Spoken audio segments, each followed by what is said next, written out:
Kumusta naman kaya mga kabayan? Ay, ipapakita ko naman sa inyo ang isa pa rin sa mga niluto kong aming pinulutan o aking kaarawan. Ay, siyempre naman, marami-rami tayong niluto ay. Kaya marami tayong naiipakita sa inyo ngayon.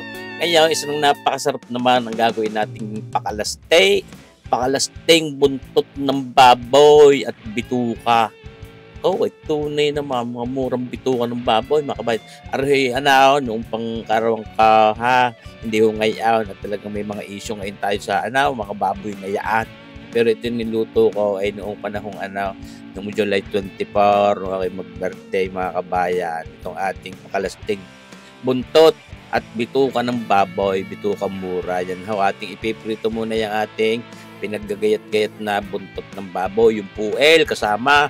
Abay, napakasarap din naman yan kasi kayo mumulutan niyan ni yang laang pag aming napalutong na papagayaan ay ayos na, katalo na. Ay ngayon nga, lulutuin natin ng mas masarap, gagawin natin pakalaste. Parang adobo sa gata, ayan, may gatang karikate. Kasi ito ipiprito muna natin mga kabayan, ating medyo palulutungin ng karikate, para tustahin. Diyan naman ating lulutuin pa ng pakalaste. Kasi ipipritulaan natin ang papagayan, kung papagayaw, mga kabayan, gugulong-gulungin diyan sa ating magic wok na yan. Siyempre, pati yung ating bituka naman, ay naihalbos na rin natin nyo. May timpla ng karikate, na asin, paminta, may mga sibu-sibuyas din. Para may lasan na din, ating naihalbos na tating napaggagayat na din. Ipiprito din natin diyan mamaya pag ating puel at buntot ng babaw. Di tilabsik na lagitik na kay ating naipritaw. Ayan mga kabayan, maya ng karikite, hanguin na natin. Ating pinabibilis lang, video na nga. Hanguin na natin ang papagayaan para mapatigis natin ang mantika. At pagkatapos nga na yan, ang ipiprito naman natin ay ating mga murang bituka ng baboy na napakasarap din naman. Tunay kayo mga kabayan. Sauce.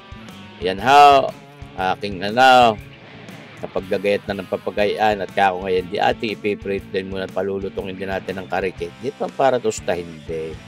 Di ating lulutuin pa rin mamaya na pakalaste. Yan mga kabayan. Ito talaga sa tutulaang talaga man paborito ko din dahil may mahusay din akong kilalang nagluluto nito. Shout out sa iyo kabayang Bro Pabi.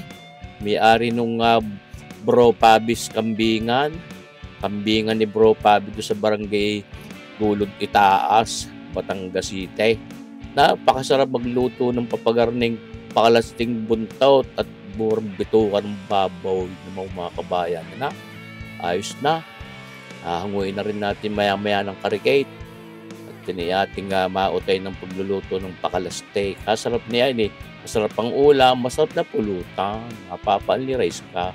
Hinangon natin, pinatitigis na rin natin ngayon. Gagamit tayo nitong ating anato oil na itang ginawa ko. Tayo nagsahag ng aswite.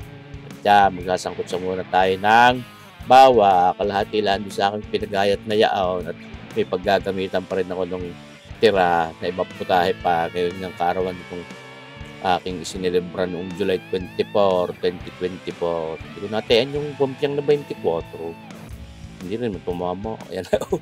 Ngayon naman, sasangkutsahin natin itong ating bawang at sibuyas na ito. Siyempre, diyan sa ating anato niyan para maganda na agad ang kulay. Dadagdagan pa rin naman natin yan. At ito naman yung ganito mga pakalaste, kahit ito nagmamantika talaga yan, paigaan sa sabaw. Yung mamantika ay maiiwan naman yun. Pwede din naman kung hindi takot sa kolesterol. Yan, lagyan natin ng oyster sauce, siyempre, mga 1 kutsara at kalahati yun. At tutuyuhan din natin yan. Mga 2 kutsara at kalahati. Yun. Para nag-aadobo din laan naman. At siyempre, hindi pwede mawala. Mga kalahating kutsaritang pamintang duwag. Ayan, mga kabayan. Yan na agad ang sarap. At una natin ilalahok at yan palalambutin pa rin natin diyan dahil hindi naman huyan lumambot sa ating pagkakapagprito yung ating puel at buntot ng baboy. Ayan, 2 piraso yan. Alam niyo kung saan galing yan. Pa-birthday naman yun sa akin, no, ating kaibigan si Kabayang, ito pangalan. Siyempre, Kuya Deo, Kabayan Deo. Dinglasan, ayun, may kanya noong karnihan ng baboy doon sa New Public Market. Kabayan Kuya Dayaw, salamat sa iyong bigay na rin po sa akin ha. Ayan ha. Ating lalagyan ng tubig at nang lumambot. Kaya, kita nyo ba gaya? So, smart po, parang pwede na eh. Ay, hindi. Ngayon pakalaste. Palalambutin natin. Dapat ay malambot siya. Hindi po pwedeng makunat yung ating buntot at puwel ng baboy. Ngayon lalagyan na rin natin ng siling. Manghang na yaw, may karikit ding siling habang yaw. Pwedeng dagdagan. Kung ibig na mas manghang, kasing hanghang ninyaw, pwede naman. Utay-utay. Baka naman hindi malamon yan pagka sobrang hanghang. Binabatuan natin ng ating anato oil para mas rumikit pa ang kulay ng ating pakalasteng puwel, buntot at bituka ng babaw. Ayun na, kinumpleto na, sabay ang pamagat. Ayun, ating lalagyan ng paasim ngayon. Red cane vinegar na paborito ko sa mga gayang klase ng lutuin. Ay napakasarap naman yung red cane. Hindi nakakatusing. Manamis pa ng karikate. Parang apple cider din paminsan-minsan. Lasa. Yan ha, mga kabayan. At ito, ilalagay na rin natin hanggang hindi pa rin nalambot yung ating puwil at buntot. Ilagay na natin yung ating isang piraso ng kumbaga katumbas ng isang niyog yung gatang iyo na binawaslaan natin doon sa ating ring lulutuin pa. Ayan. Yan ang sekreto. Hindi naman kinakailangan napakaraming gata niyang mga pakalasting gayan. Pero may lasang gata. Ayan po. Dahil yan ay parang adobo lamang sa gata, mga kabayan. Ayun. Yung binabanto-bantuan pa rin ng tubig yan. Kung mapapansin ninyo parang nagkakasabo dahil matigas-tigas pa yung ating puwil at buntot. Yan. Kinakulaw pero babalikin. Dahil bubuklatin na baka magtutaw, masunugan tayo sa ilalim, ay papait.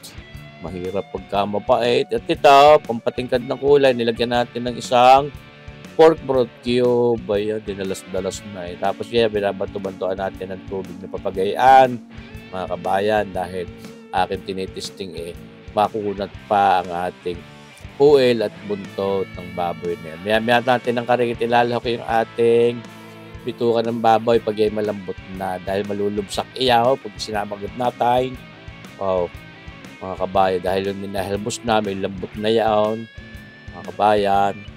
Sa tuloy lang, pag bisita niya, pagbabalik-balik, yan, nagre-reduce ang sabaw, pwedeng bantu-bantuan, hanggang yan matigas. Ngayon naman, sa tingin ko, sakto na yung lambot ng ating buntot at puwel at pwede na nating ilahok yung ating murang bituka ng babaw. Hindi naman ho yan mismo yung ginagawang chicharong bulaklak, yan pa ho yung murang bituka. Iba pa yung bulaklak, yung parang kulot-kulot na papagayaw. Mga kabayan, binabantu-bantuan natin ng anato oil para gumanda ang kulay at para magmamanti-mantika din yung ating pakalasting yan. Dahil sa totoo lang ay halos paigo talaga yan, mga kabayan. Kakapaglawa, Jesus Marcy pa. Salamat itong marami sa inyo mga kabayan, sa mga nanonood, sa patuloy na nanonood, sumusuporta dito sa ating YouTube channel na Sarboy at Melo. Sana po lagi nyo pa rin aabangan yung ating mga bagong videos. Ako naman halos every other day ay nag-upload ng video. Kaya maraming salamat po sa inyong panunood, sa patuloy na pagsuporta. Yan. At saka yung mga datihan ko ng mga subscribers, sana kayo manood ulit kung kayo nananamlay na. Ayun. Salamat sa inyo mga kabayan. Ayun, mga kabayan, din nilalandeng sa hapag ng barikan. Aring ating